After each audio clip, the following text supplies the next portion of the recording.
faulty Rivacold freezer. It's on a shipping container. It's obviously dark. It's had an E5 on the display.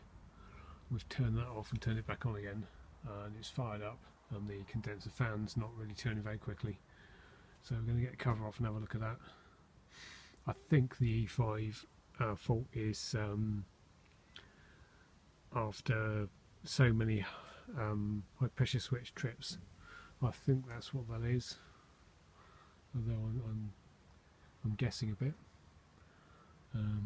But we shall see when we get the cover off. Right, I've got the cover off. Tricky with balancing on some steps and a load of brambles.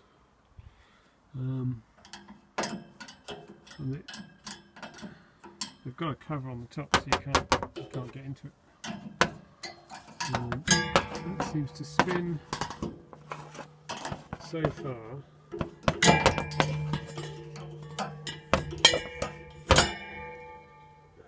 I'm going to go tight. So, see? No, it's tight again.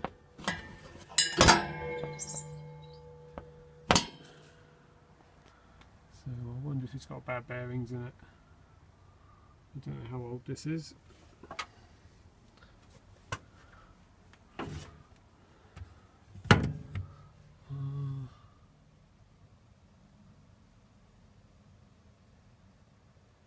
It's probably on there and I can't see it.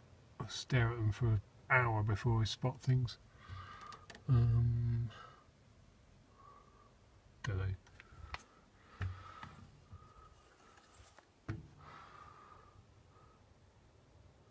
Even if there's not a date on there, quite often there's a date on a different component.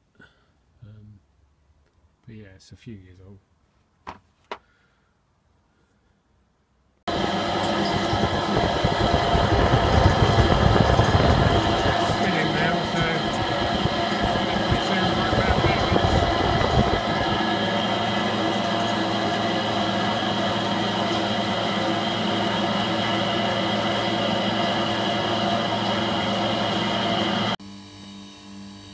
Just got quiet and seized up.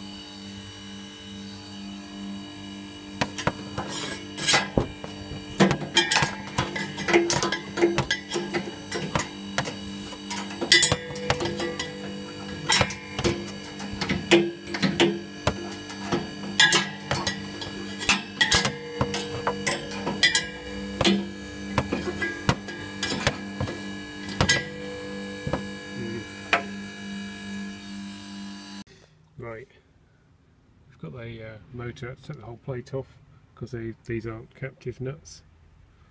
I'm going to take 4 screws out to get the whole panel off. Then we've took 4 little tiny screws out, which are in these corners, which are these little tiny screws, and that gets this plate off, which is basically actually a bearing cover, and it's got a rubber grommet in there, or bush, or whatever. It's not really a grommet.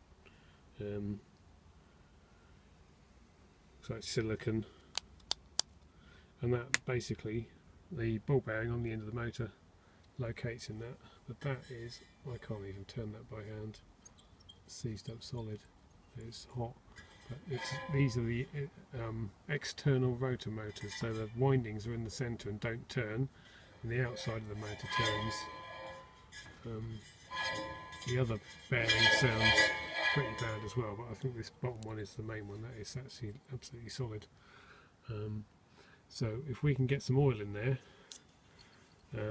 maybe start off with something like WD-40 or something to wash it out. Once we've got it washed out and got the grit out of it, we can put some oil in there and hopefully get it working, and then maybe get it working over the weekend till we can get a new motor, which is probably going to be Thursday today, so Friday might get one ordered. Might be able to get it for Saturday to do delivery, if we're lucky. Right, I've given it a spray with this stuff, which is quite runny. It's like just a bit like WD-40, but with PTFE PTFE in it, and that's actually quite loose. I couldn't turn it to start with. I can actually turn it just about by hand. So I'm going to keep working that back and forth and spray a bit more, and every time you spray it, it washes some more crap out of it. It's obviously got water in there and gone rusty.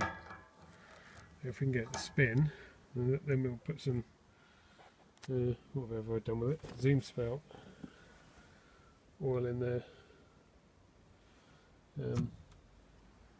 I think if we can get it to run, just fill that little cup up with oil, because it's actually pointing down when it's fitted. I think it will last if we can get that to go, and then once it's in there I'll tip a load of oil in around the other top. Hopefully it'll work its way into the top bearing. Right, we've got some oil in there now, and you can actually, it's much better. But you see where that spray's got on this O-ring and made it swell up. There's no way that's going to go back in. So there's a lesson there in materials compatibility. You'd think an O-ring would be able to cope with a bit of oil. But, anyway, it's facing downwards. I wouldn't know if it does leak a bit, because we're probably going to put quite a bit of oil in that. Right, let's give that a clean out with some degreaser. We're having a visit from Mr. Wasp at the moment. I don't know if that was the degreaser that's brought him out on the light. I can see this ending badly for one of us. Possibly me. He's actually on my finger. Fuck off.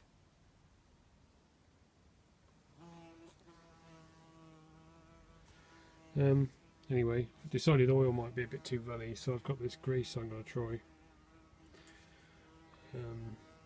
See how we get on with that, because that's quite warm. Fucking wasps. Right, we've filled that with that grease.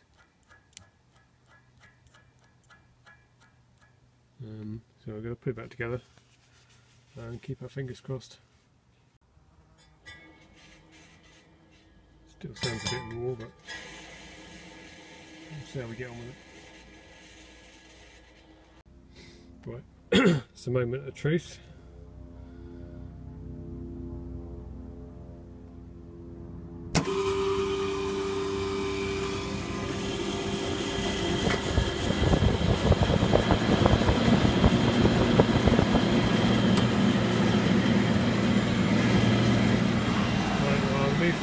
We're going about for 10-15 minutes, make sure it keeps running. We'll get a new motor ordered up as soon as possible.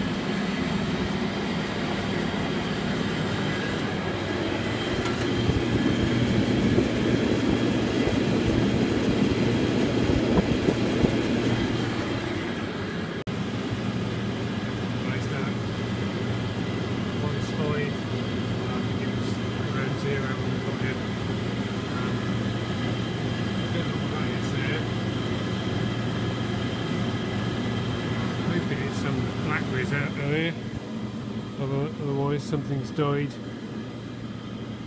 Yeah, blackberries. There we are. We just chucked it over on that lot.